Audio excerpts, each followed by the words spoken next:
shoulders of others so long as we know how to use and assemble these kinds of building blocks. And speaking of building blocks, let's start here. Now, odds are some of you might have started here in like grade school playing with Scratch, and it's great for like after-school programs, learning how to program, and you probably used this language to make games and graphics and just maybe playful art or the like. But in Scratch, which is a graphical programming language designed about 20 years ago from our friends down the road at MIT's Media Lab, it represents pretty much everything we're going to be doing fundamentally over the next several weeks in more modern languages like C and Python, more textual languages, if you will. I bet I could ask the group here, what does this program do when you click a green flag? Well, it says hello world on the screen. Because with Scratch, you have the ability to express yourself with functions and loops and conditionals and all of this, but by using drag and drop puzzle pieces. So what we're about to do is this. We're going to go on my screen to scratch.mit.edu. It's a browser-based programming environment. And we're only going to spend 1 week, or really a few days, in CS50 on this language. But the overarching goal is to, one, make sure everyone's comfortable applying some of these building blocks and actually developing something that's interesting and visual and audio as well. But to also give us some visuals that we can rely on and fall back on when all of those curly braces and parentheses and sort of stupid syntax comes back that's necessary in many languages, but can very quickly become a distraction early on from the interesting and useful ideas. So what we're about to see is this in a browser. This is the Scratch programming environment, and there's a few different parts of this world. This is the blocks palette, so to speak. That is to say, there's a bunch of puzzle pieces or building blocks that represent functions and conditionals and loops and other such constructs. There's going to be the programming area here where you can actually write your code by dragging and dropping these puzzle pieces. There's a whole world of sprites here. By default, Scratch is a cat by design, but you can make Scratch look like a dog, a bird, a garbage can, or anything else, as we'll soon see. And then this is the world in which Scratch itself lives. So Scratch can go up, down, left, right, and generally be animated within that world. For the curious, kind of like high school geometry class, there's sort of this xy plane here. So 0, 0 would be in the middle. 0, 180 is here. 0, comma, negative 180 is here. Negative 240, 0 is here. And positive 240, 0 is here. Generally, you don't need to worry about the numbers, but they exist so that when you say up or down, you can actually tell the program, go up 1 pixel, or 10 pixels, or 100 pixels, so that you have some definition of what this world actually is.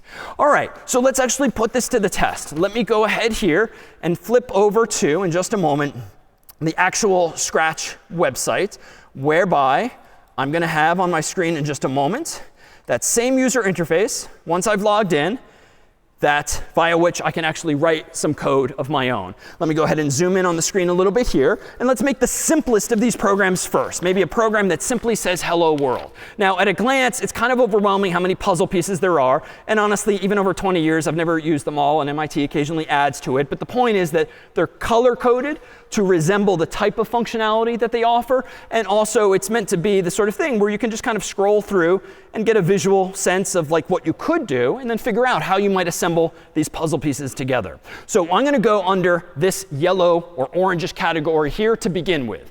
So there exists in the world of Scratch not quite the same jargon that I'm using now, functions and conditionals and loops. That's more of the programmer's way. This is more of the child-friendly way, but it's really the same idea. Under events, you have puzzle pieces that represent things that can happen while the world is running. So for instance, the first one here is sort of the canonical when the green flag is clicked. Why is that relevant? Well, in the two-dimensional world that Scratch lives in, there's a stop sign, which means stop, and there's a green flag, which means go. So I can therefore drag one of these puzzle pieces over here so that when I click that green flag, the cat will, in fact, do something for me. It doesn't really matter where I drop it, so long as it's somewhere in the middle here. I'm going to go ahead and let go. Now, I want the look of the cat to change. I want to see like a cartoon speech bubble come out for now. So I'm going to go under looks here. And there's a bunch of different ways to say things and think things. I'm going to keep it simple and just drag this one here. And now notice when I get close enough to that first puzzle piece, they're sort of magnetic and they want to snap together. So I can just let go and boom, because they're a similar shape, they will lock together automatically. And notice too, if I zoom in here, the white oval, which by default says hello, is actually editable by me. Because it turns out that some functions can take arguments or more generally, inputs that influence their behavior. So if I kind of click or double click on this, I can change it to the more canonical hello world or hello David or hello whatever I want the message to be. I'm going to go ahead and zoom out. And now over here at top right, notice that I can very simply click the green flag and I'll have written my first program in Scratch. I clicked the green flag, it said go, and now notice it's sort of stuck on that because I never said stop saying go, but that's where I can click the red stop sign and sort of get the cat back to where I want it. So think about for just a moment what it is we just did. So at the one hand, we have a very obvious puzzle piece that says say, and it said something, but it really is a function. And that function does take an input, represented by the white oval here, otherwise known as an argument or a parameter. But what this really is just an input to the function. And so we can map even this simple Scratch program onto our model of problem solving before with an addition of what we'll call, moving forward, a side effect.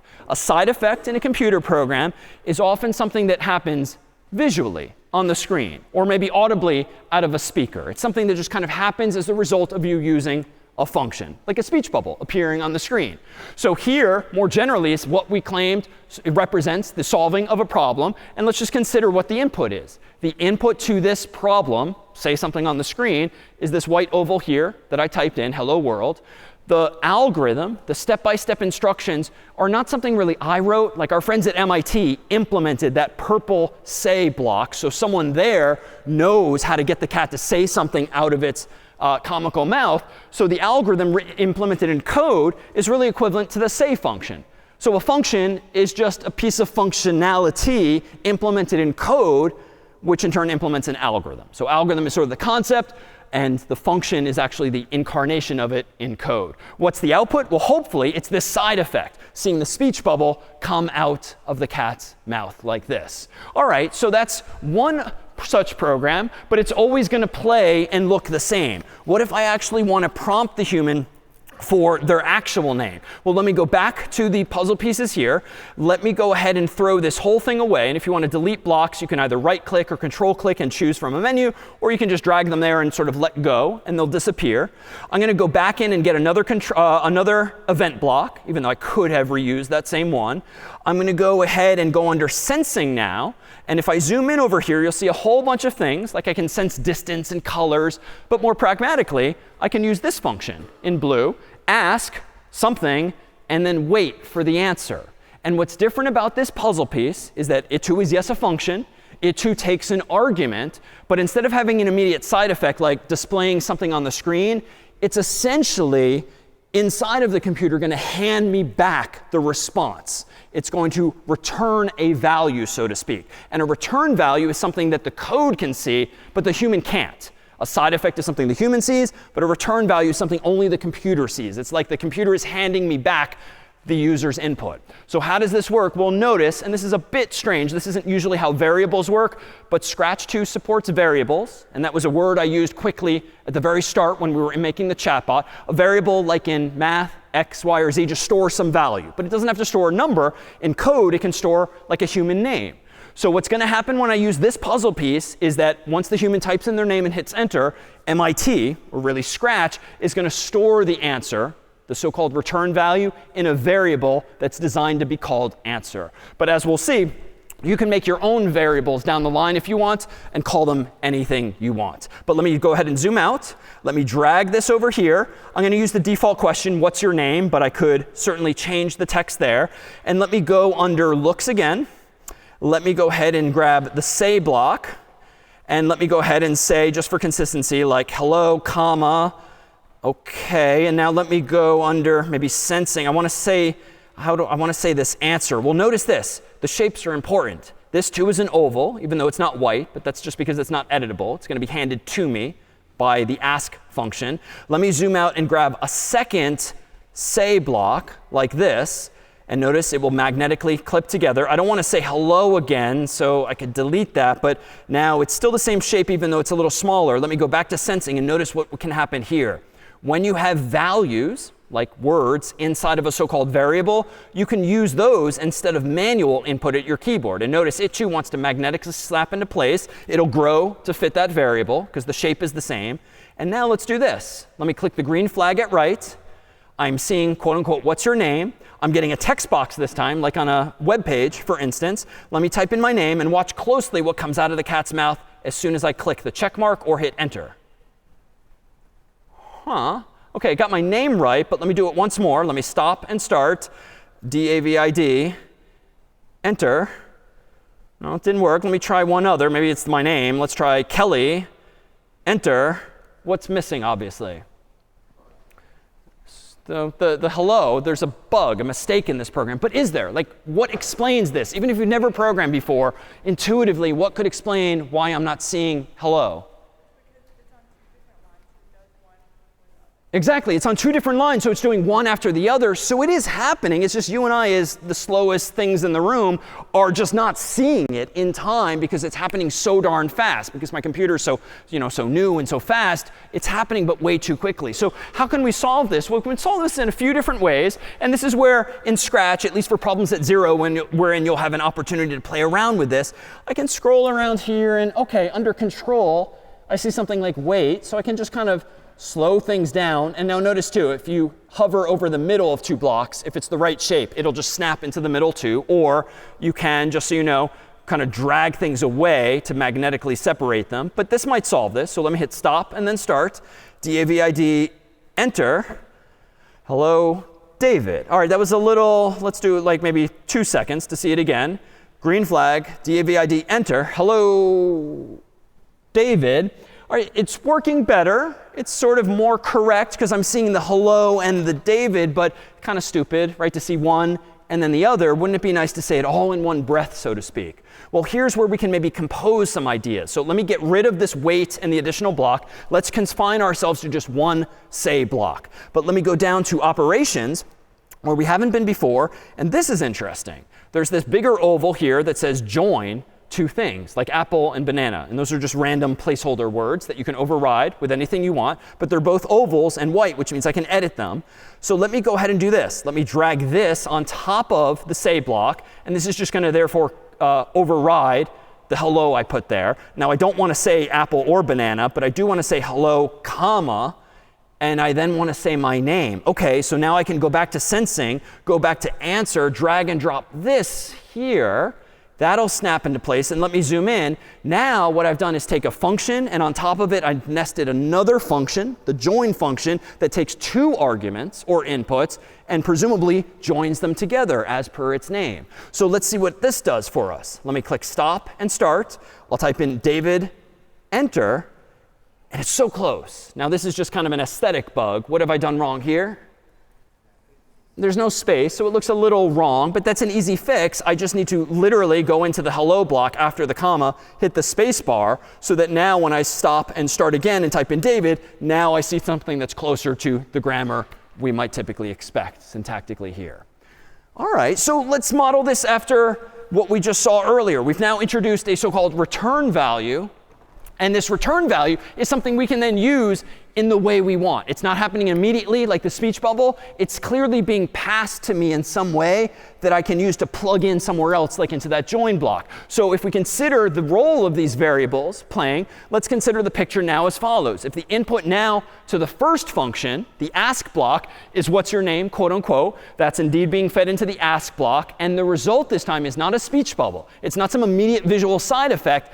It is the answer itself, stored in a so-called variable, as represented by this blue oval. Meanwhile, what I want to do is combine that answer with some text I came up with in advance by kind of stacking these things together. Now, visually in Scratch, you're stacking them on top, but it's really that you're passing one into the other into the other. Because much like math, when you have the parentheses and you're supposed to do what's inside the parentheses and then work your way out, same idea here. You want to join hello and answer together, and whatever that output is, that then becomes the input to the say block, which, like in math, is outside of the join block itself. So pictorially, it might now look like this. There's two inputs to this story, hello, comma, space, and the answer variable. The puzzle piece in question is join. Its goal in life had better be to give me the full phrase that I want, hello, comma, David. Let's shift everything over now, because that output is about to become the input to the say block, which itself will now have the so-called side effect. And so this, too, is what programming, and in turn what computer science is about, is composing with the solutions to smaller problems, solutions to bigger problems using those component pieces. And that's what each of these puzzle pieces represents, is a smaller problem that someone else, or maybe even you, has already solved. Now we can kind of spice things up here. If I go back to Scratch's interface, we don't have to use just the puzzle piece here. I can do something like this. Let me go ahead and drag these apart and get rid of the say block. Down here, just for fun, there's all these extensions that you can add over the internet to your own Scratch environment. And if I go to like text-to-speech down here, I can, for instance, do a speak block instead of a say block, colored here in green. I can now reconnect the join block in here. And if we could raise the volume just a little bit, let me stop the old version, start the new version, type in my name, and hear what Scratch actually sounds like. Hello, David. OK, not very cat-like, but we can kind of waste some time on this by like dragging the set voice to box. And I can put this anywhere I want above the speak block. So I'm just going to put it here, even though I've already asked a question. Maybe kitten sounds appropriate. Let's try again. D-A-V-I-D. Meow, meow. OK. And then let's say giant. A little creepier. Here we go. D-A-V-I-D. And lastly? Hello, David. All right. A little ransom-like instead. All right. So that's just some additional puzzle pieces, but really just the same idea. But I like that we've introduced some sound. So let's do this. Let me go ahead and throw away a lot of those puzzle pieces, leave ourselves with just the when green flag clicked, and play around with some other building blocks that we've seen already thus far. Let me go ahead, for instance, under sound, and let's make the cow actually meow. So it turns out Scratch, being a cat by default, comes with some sounds by default, like meowing. So if we go ahead and click the green flag after programming this program, let's hear what he sounds like now. OK, kind of cute. And if you want Scratch to meow twice, you can just play the game again. And a third time. All right, but that's going to get a little tedious, as cute as it is. So I can solve that. Let's just grab 3 of the puzzle pieces and just drag them together and let them connect. And now click the green flag. All right, it gets less cute quickly, but maybe we can slow it down so that the cat doesn't sound so hungry maybe. Let me go under, let's see, under control. Let's grab one of those wait 1 second and maybe plop a couple of these in the middle here. That might help things. And now click the green flag. OK, still a little hungry, but let's see if we change it to 2, and then I change it to 2 down here in both places. Let's play it again. OK, cuter, maybe. But now I'm venturing into badly programmed territory. This is correct. If my goal is to get the cat to meow 3 times, pausing in between, 3 times, pausing in between, what is bad about this code, even if you've never programmed before, though? Yeah, in the middle? Yeah, I literally had to repeat myself 3 times, essentially copy pasting. And frankly, I could have been really lazy and I could right click or control click and I could have chosen duplicate. But generally, when you copy paste code or when you duplicate puzzle pieces, probably doing something wrong. Why?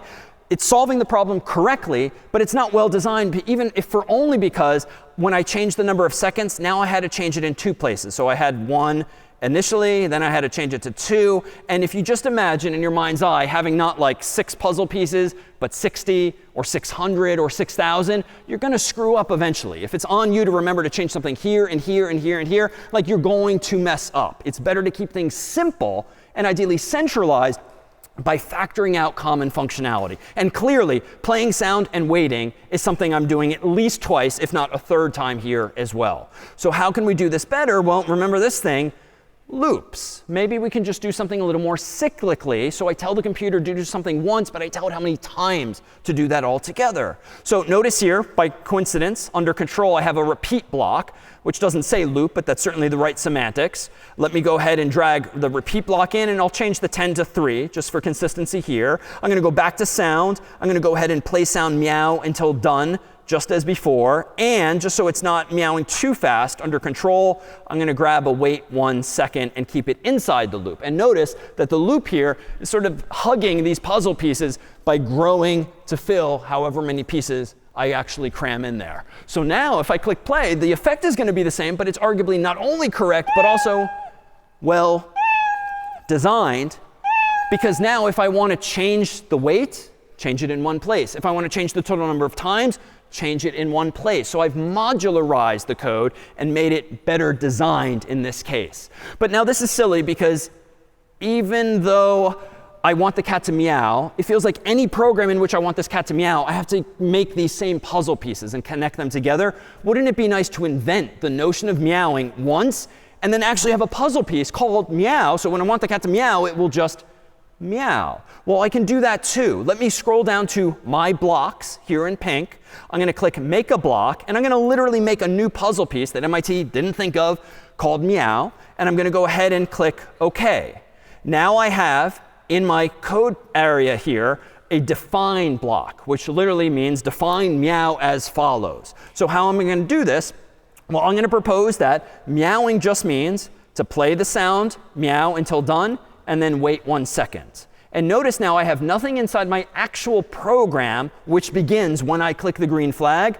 But notice at top left, because I made a block called meow, I now have access to one that I can drag and drop. So now I can drag meow into this loop. And per my comment about abstracting the lower level implementation details away, I'm going to sort of unnecessarily, dramatically just move that out of the way. It still exists. I didn't delete it. But now out of sight, out of mind. Now, if you agree with me that meow means for the cat to make a sound, we've abstracted away what it means mechanically for the cat to say that sound. And so we now have our own puzzle piece that I can just now use forever because I invented the meow block already.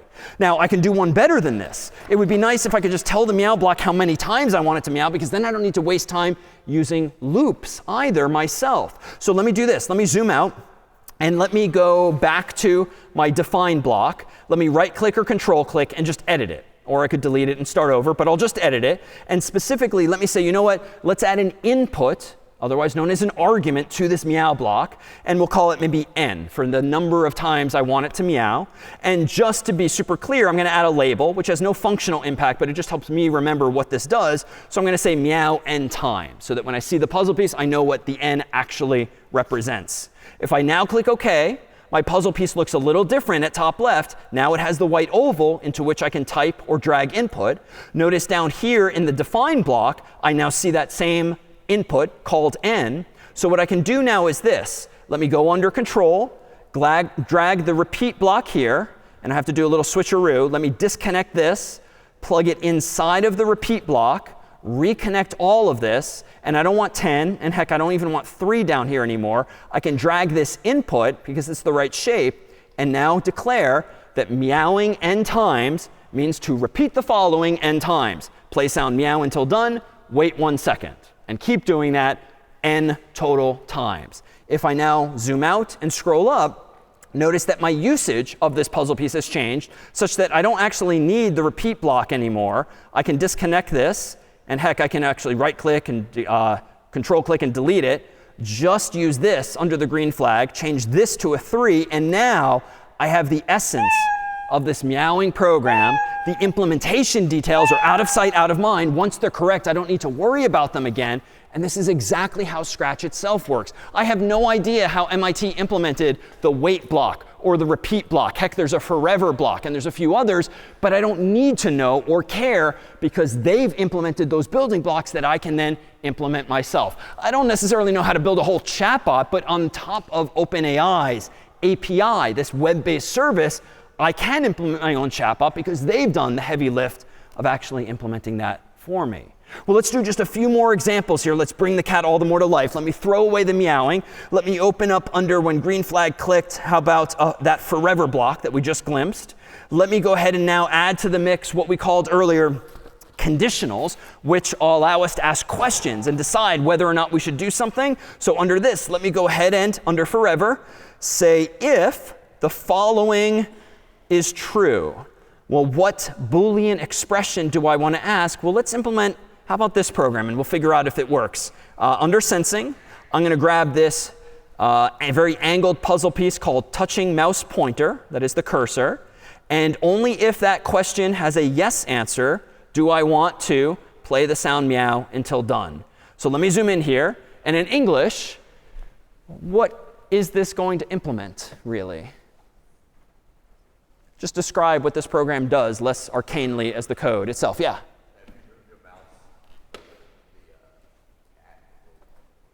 Yeah, if you move the mouse over the cat, it will make noise. So it's kind of like implementing petting a cat, if you will. So let me zoom out, click the green flag, and notice nothing's happening yet.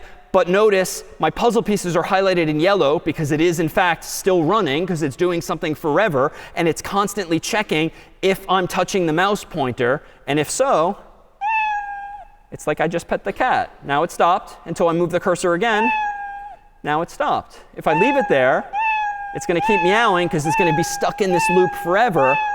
But it's correct insofar as I'm petting the cat. Let me do this, though. Let me make a mistake this time. Let me forget about the forever and just do this. And you might think this is correct. Let me click the green flag. Now let me pet the cat. And like nothing's actually working here. Why, though, logically? Yeah. Yeah, the program's so darn fast, it already ran through the sequence. And at the moment in time when I clicked the green flag, no, I was not touching the mouse pointer. And so it was too late by the time I actually moved the cursor there. But by using the forever block, which I did correctly the first time, this ensures that Scratch is constantly checking the answer to that question. So if and when I do pet the cat, it will actually detect as much.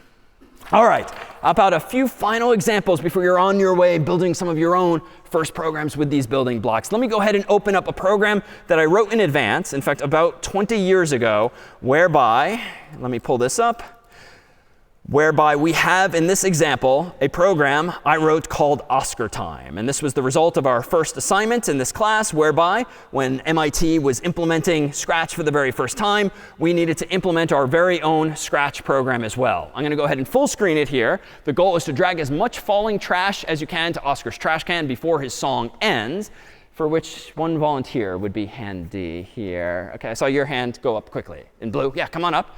All right, so you're playing for a stress ball here, if we will. At some point, I'm going to talk over what you're actually playing just so that we can point out what it is we're trying to glean from this program. And I'll stipulate this probably took me like 8, 12 hours. And as you'll soon see, the song starts to drive you nuts after a while because I was trying to synchronize everything in the game to a childhood song with which you might be familiar. Let me go ahead and say hello if you'd like to introduce yourself. Oh, well, hello. So I'm Han, and I'm a first-year student. I'm pretty excited for this class. All right, welcome. Well, here is Oscar Time. If you want to go ahead and take control of the keyboard, all you'll need to do is drag and drop trash that falls from the sky into the trash can. Oh, I love trash. Anything dirty or dingy. Very nice. Your score is 1. Anything ragged or rotten or rusty. Nice. Score is 2. Yes, I love trash. All right, If good. you really 3. want to see something trashy, look at And this. let's see what happens. I have here a sneaker that's You'll see a sneaker was perfectly timed. Thank you very much with the song after figuring out exactly how many seconds it had to wait. Now Han can drag not only the piece of trash, but the shoe as well. I love it because it's trash. And it's around this point in the game where the novelty starts to wear off because there's like 3 more minutes of this game where more and more stuff starts to fall from the sky. So as Han, as you continue to play, I'm going to cut over here. You keep playing. Let's consider how I implemented this, whereby we'll start at the beginning. The very first thing I did when implementing Oscar Time, honestly, was the easy part. Like, I found a lamppost that looked a little something like this, and I made the so-called costume for the whole stage. And that was it. The game didn't do anything. You couldn't play anything. You clicked the green flag, nothing happened. But then I figured out how to turn the Scratch cat, otherwise known more generally as a sprite, into a trash can instead. And so the trash can, meanwhile, is clearly animated because I realized that, oh, I can give sprites, like the cat, different costumes. So I can make the cat not only look like a trash can, but if I want its lid to go up, well, that's just another costume. And if I want to see Oscar popping out, that's just a third costume. And so I made my own simplistic animation, and you can kind of see it. It's very jittery, step by step, by creating the illusion of animation by really just having a few different images or costumes on Oscar. And I hope you appreciate how much effort went involved into timing each of these pieces of trash with the specific mention of that type of piece of trash in the music. OK, 20 years later, still clinging. So you're doing amazing, by the way. How do we get the trash to fall in the first place? Well, at the very beginning of the game, the trash just started falling from some random location. What does it mean for trash to fall from the sky? Big climax here. No, you got a lot of trash on the ground. You should pick up. There we go. And your final score is A big round of applause if we could for Han. Okay. Thank you. So just to be clear, now let's decompose this fairly involved program that took me a lot of hours to make into its component parts. So this is just a sprite, and I figured out eventually how to change its costume to simulate some kind of animation. And I also realized that, oh, I don't need to just have one sprite or one cat or trash can. You can create a second sprite, a third sprite, and many more. So I just told the sprite to go to a random location at y equals 180 and x equals something. I think I restricted x to be in this region, which is why the trash never falls from over here. Just a little bit of math based on that Cartesian plane that we saw a slide of earlier. And then I probably had a loop that told the trash to move a pixel, move a pixel, move a pixel, down, down, down, down, until it eventually hits the bottom and therefore just stops. So we can actually see this step by step. And this is representative of how, even for something like your first problem set in CS50 and with Scratch specifically, you might build some of the same. So I'm going to go back into CS50 Studio for today, which is linked on the course's website, which has a few different versions of this and other programs called Oscar 0 through Oscar 4, where 0 is the simplest. And truly, I meant it when I look inside this program to see my code. Like, this was it. There was no code because all I did was put the sprite on the screen and change it from a cat to a trash can. And I added a costume for the stage, so to speak, so that the lamppost would be fixated there. If I then go to the next version of code, version 1, so to speak, then I had code that did this. Now notice there's a few things going on here. At bottom left, you'll see, of course, the trash can, and then at top right, the trash. Here are the corresponding sprites down here. So when Oscar is clicked on here, the trash can, you see the code I wrote, the puzzle pieces I dragged for Oscar. And in a moment, when we click on trash, you'll see the code I wrote, or the puzzle pieces I wrote, dragged and dropped for the trash piece specifically. So what does Oscar do? Well, I first switch his costume to Oscar 1, which I assume is this, the closed trash can. Then forever, Oscar does the following. If Oscar's touching the mouse pointer, then change the costume to Oscar 2. Otherwise, that is, if not touching the mouse pointer, change the costume to Oscar 1. Well, what's the implication? Anytime I move the cursor over the trash can, the lid just pops up, which was exactly the animation I wanted to achieve. Meanwhile, if we do this and click the green flag, you can see that in action even for this simple version. If I move the cursor over Oscar, we have the beginnings of a game, even though there's no score, there's no music or anything else, but I've solved one of my problems. Meanwhile, if I click on the trash piece here, and then you'll see no code has been written for it yet. So we move on to Oscar version 2 and see inside it. In Oscar version 2, when I click on trash, now there's some juicy stuff happening here. And in fact, this trash sprite has 2 programs or scripts associated with it, and that's fine. Each of them starts with when green flag clicked, which means the piece of trash will do 2 things at once, essentially in parallel. The first thing it will do is we'll set drag mode to draggable, and that's just a Scratch thing that lets you actually move the sprites by clicking on them, making them draggable. Then it goes to a random x location between 0 and 240. So yeah, that must be what I did, from the middle all the way to the right. And I set y always to 180, which is why the trash always comes from the sky from the very top. Then I said forever, change your y by -1. And here's where it's useful to know what 180 is, 240 is, and so forth. Because if I want the trash to go down, so to speak, that's changing its y by a pixel, by a pixel, by a pixel. And thankfully, MIT implemented it such that if the trash tries to go off the screen, it will just stop automatically, even if it's inside of a forever block, lest you lose control over the sprites altogether. But in parallel, what's happening is this. Also, when the green flag is clicked, the trash piece is doing this too. Forever, if touching Oscar, what's it doing in blue here? Sort of teleporting away. Now, to your eye, hopefully, it looks like it's going into the trash can. But what does that mean to go into the trash can? Well, I just put it back into the sky as though a new piece of trash is falling. So even though you saw one piece of trash, 2, 3, 4, and so forth, it's the same sprite, just acting that out again and again. So here, if I click play on this program, you'll see that it starts falling 1 pixel at a time. Because it's draggable, I can sort of pull it away and move it over to the trash can like that. And as soon as I do, it seems to go in, but really it just teleported to a different x location, still at y equals 180. Again, it's not much of a game yet. There's no score, there's no music or anything. But let's go to Oscar 3 now. And in Oscar 3, if we scroll over to the trash, even more is happening here insofar as I realized, you know what, there was kind of an inefficiency before. Previously, I had these two programs or scripts, synonym, whereby they both went to the top by going to 0 to 240 for x and then 180 for y. And if you noticed, I used that here and I used that down here in both programs. Now that too is kind of stupid because I literally copied and pasted the same code. So if I ever want to change that design, I have to change it in two places, and I already proposed that we frown upon that.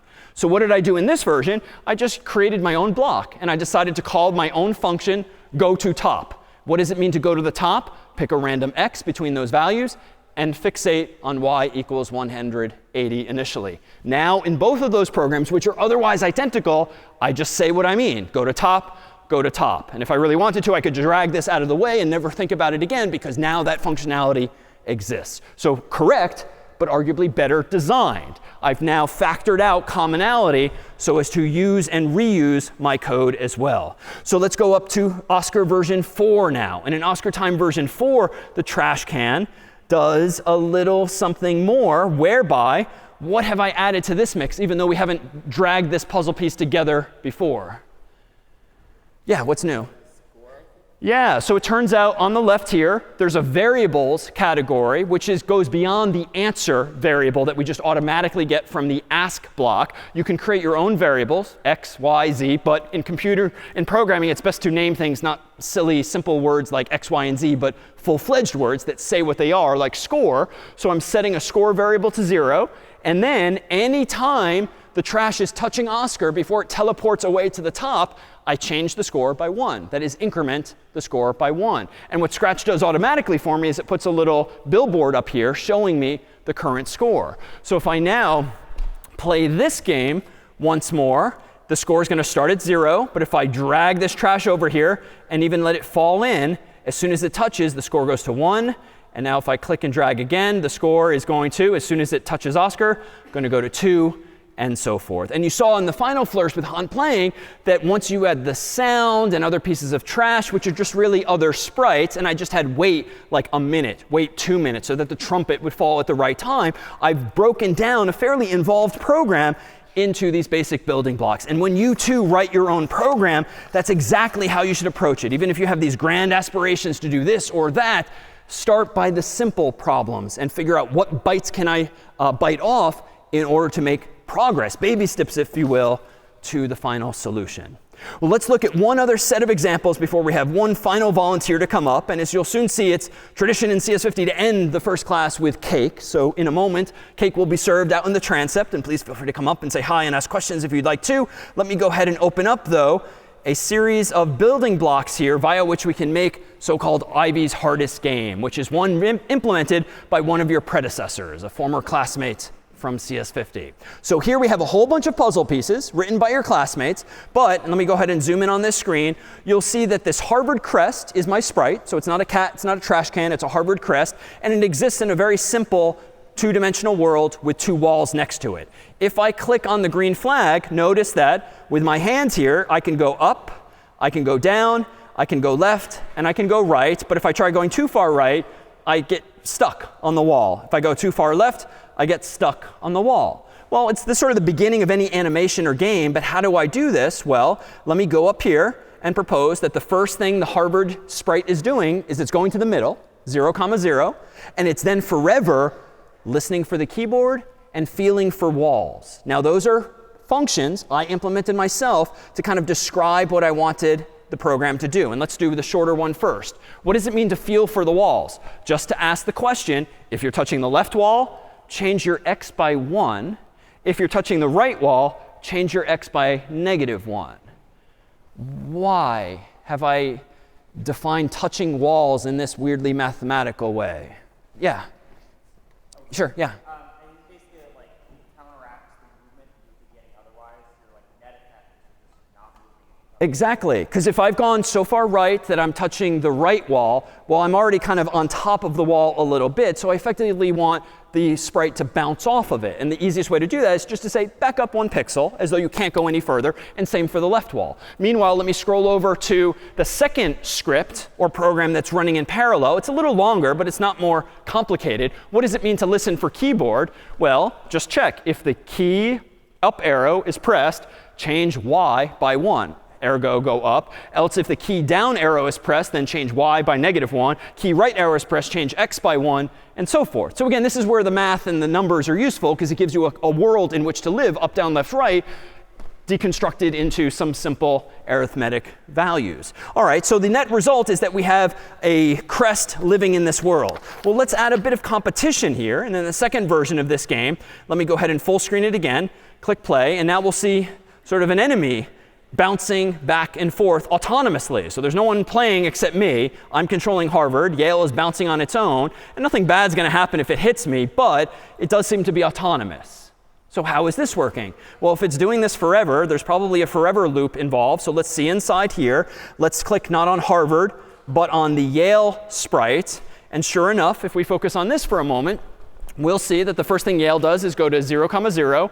It points in direction 90 degrees, which just gives you a sense of whether you're facing left or right or wherever. And then it forever does the following. If it's touching the left wall or touching the right wall, I was a little clever this time, if I may. I just kind of turn around 180 degrees, which effectively bounces me back in the opposite direction. Otherwise, I go ahead and no matter what, just move one step. And this is why Yale is always moving back and forth. So a quick question. If I wanted to speed up Yale and make this beginning of a game harder, what would I do? Yeah. Yeah, so let's have it move like 10 steps at a time. Right? This looks like a much harder game, if you will, like level 10 now, because it's just moving so much faster. All right, well, let's try a third version of this that adds another ingredient. Let me full screen this and click play. And now you'll see the even smarter MIT homing in on me by following my actual movements. So this is sort of like boss level material now. And it's just going to follow me. So how is this working? Well, it's kind of a common game paradigm. But what does this mean? Well, let's see inside here. Let's click on MIT sprite. It's pretty darn easy. Go to some random position, just to make it a little interesting, lest MIT always start in the center. And then forever point towards the Harvard logo outline, which is the name the former student gave to the costume that the sprite is wearing that looks like a Harvard crest, and then move one step. So a corollary of the previous question, how do we make the game harder and MIT even faster? Well, we can change this to be like 10 steps. And now you'll see MIT is a little twitchy because this is kind of a visual bug. Let me make it full screen. Why is this visual glitch happening? It's literally doing what I told it to do. It just looks stupid. Yeah? Say it again? Yeah, it's moving so fast that it's sort of going 10 pixels this way, but then it kind of overshot me. So then it's doubling back to follow me again, and it's doubling back this way. And because these are such big footsteps, if you will, it just has this visual effect of twitching back and forth. So we might have to throttle that back a bit and make it 5 or 2 or 3 instead of 10, because that's clearly not desirable gaming behavior here. All right, well, let's go ahead and do this. Let's put them all together, just as your former classmate did when submitting this actual homework. The game will conclude, hopefully, in an amazing climax where you've won the game. So we need someone, ideally, with really good hand-eye coordination to play this final game here. Yeah? Your hand went up first, I think. OK, come on up. Big round of applause, because this is a lot of pressure to end.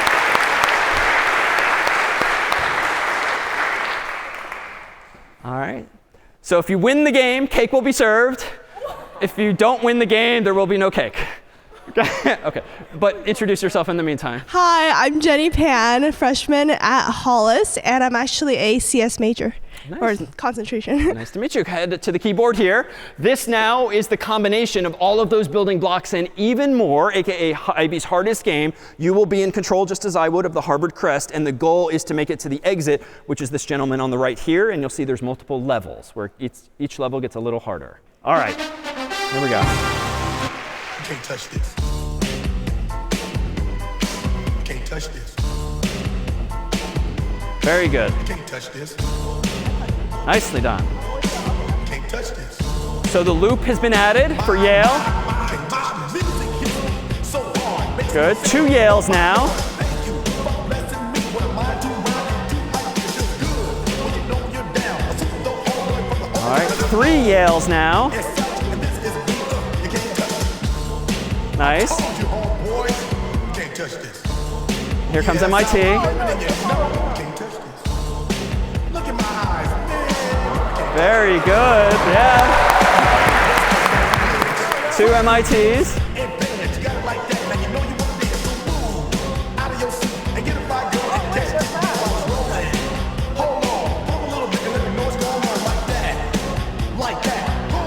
nice.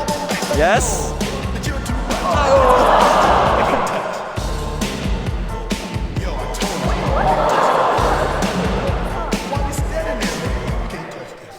Yo, sound the bell. School is in, sucker. Can't touch this. Give me a song. Or really Yes, yes. Now Princeton. Another Princeton.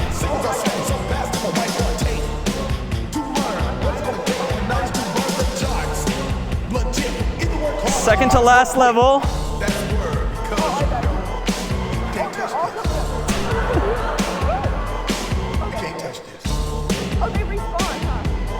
Yes. Last level.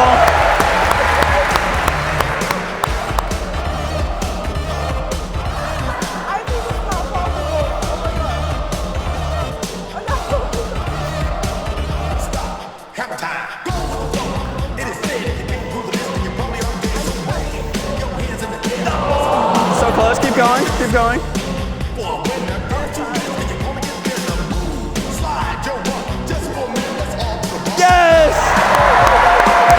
Congratulations. All right. This is CS50. Cake is now served.